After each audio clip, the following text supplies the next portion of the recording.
失敗するパターンを知っておくことは習得の効率を劇的に早めてくれます。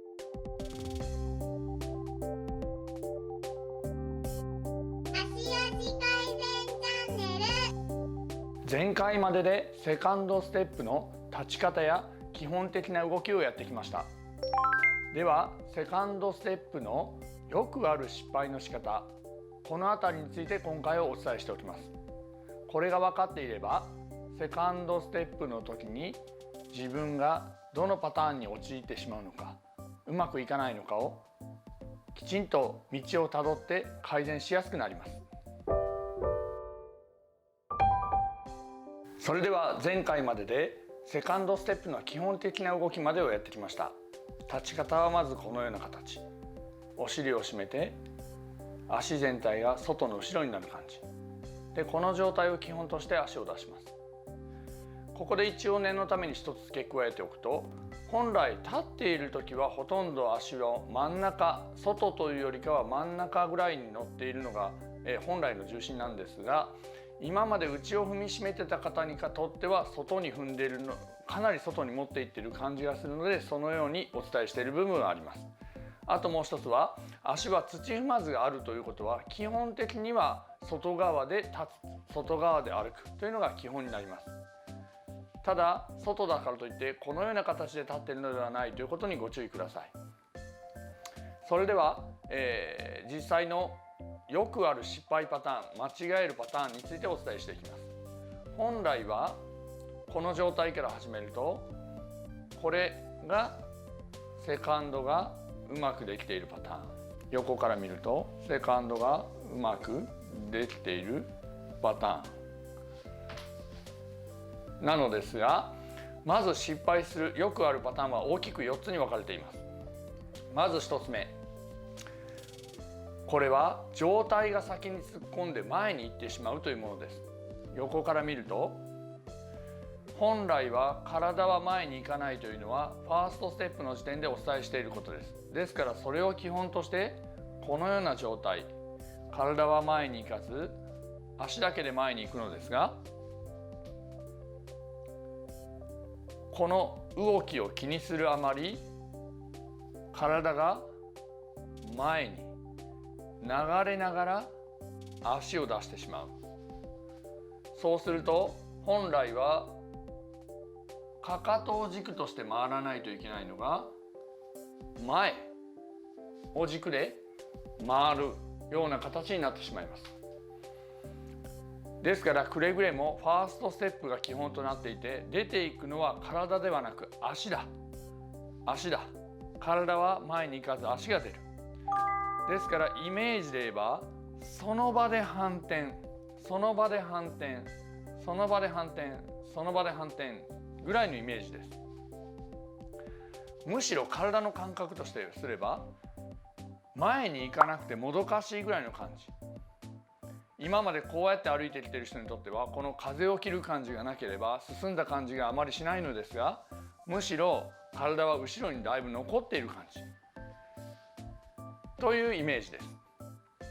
これもご自分で横からスマホなどで動画を撮ってみると分かりやすい部分ではあります。今の私の動きと比較して比べて、チェックしてみてください。次によくある失敗パターンは、足を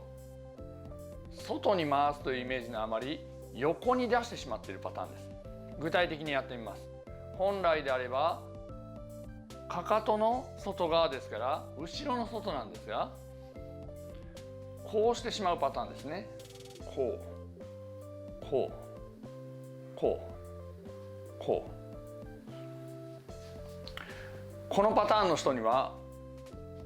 これは基本的にかかとが軸だというのを思い出していただきたいです。極端に言えばファーストステップの時に前は使わないでも前足部、ここから先は使わないでも歩けるのだったということを思い出してください。そのかかとが軸のまま今の歩き方をしようと思えばこうにはならないはずですね。かかとの外側にしようと思えば足は横に行かず斜め後ろに行くような感じになるはずです。軸足が斜め後ろに行くような感じ。方向で言えば横ではなく斜め後ろに足が行くような感じ。もう少し言い方を変えれば、ついた足を後ろに引いてるようなイメージ。ついた足を後ろに引いてるようなイメージ。もうちょっとさらに正確に言うと、ついた足を斜め後ろに引いてる感じですね。真後ろには引けないですから、斜め後ろに引いてる感じ。斜め後ろに引いてる感じ。斜め後ろに引いてる感じ。斜め後ろに引いてる感じ。そうすると引いた足と入れ替わりで出したい足が前に出てくる。対角線上に引いた足と逆の足が出てくる。そのようなイメージで持ってもらうといいんじゃないでしょうか。そして3つ目、これは上体を回してしまってて足は回ってないというパターンです。具体的にやってみます。この状態から足が回るのであって体はそのまままっすぐなのですが、体を回して足を回した気になってしまう。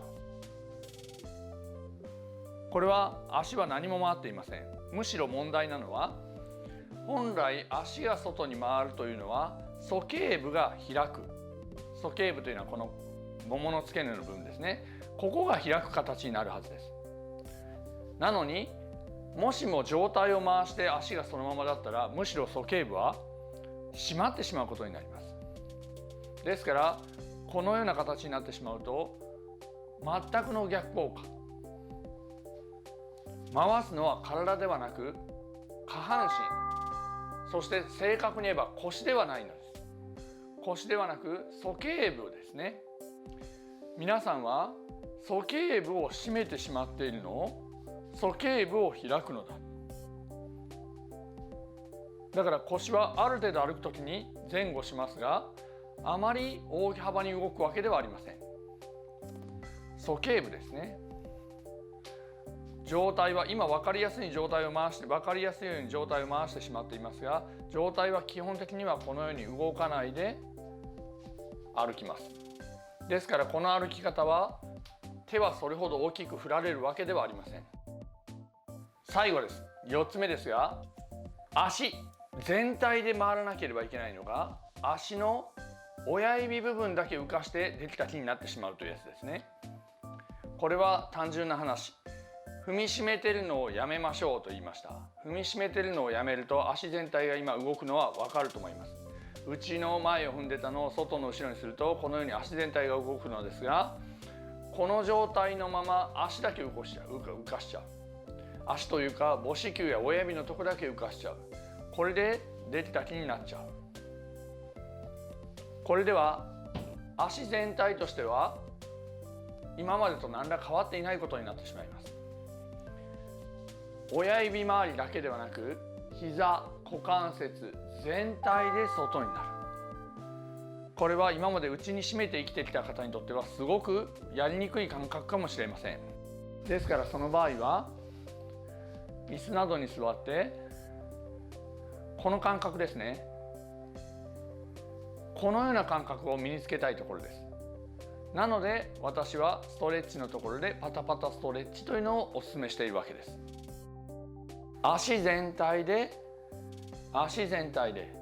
鼠径部から足全体で、そうするとその時に支えている位置はどこで支えていることになるかというと、お尻からももの裏、この辺りで支えていることになります。なのでこの歩き方をしていると太ももとお尻の境目がきっちりと分かれてきてお尻が締まって上がるのです。逆に内側に締めて歩いている人はももの前で支えていることになります。ですからももの前ばっかり発達してパンパンに張って、お尻は横に広がって下がり、境目のないお尻になってしまいます。いかがでしょうか。ファーストステップだけでも難しかったのがセカンドステップも入ってきています。これらを全てチェックするのはすごく難しいとは思いますが、丁寧に一つずつどこが問題になっているのか動画を振り返りながら、過去の動画も確認しながらチェックしてみてください。心配しないでも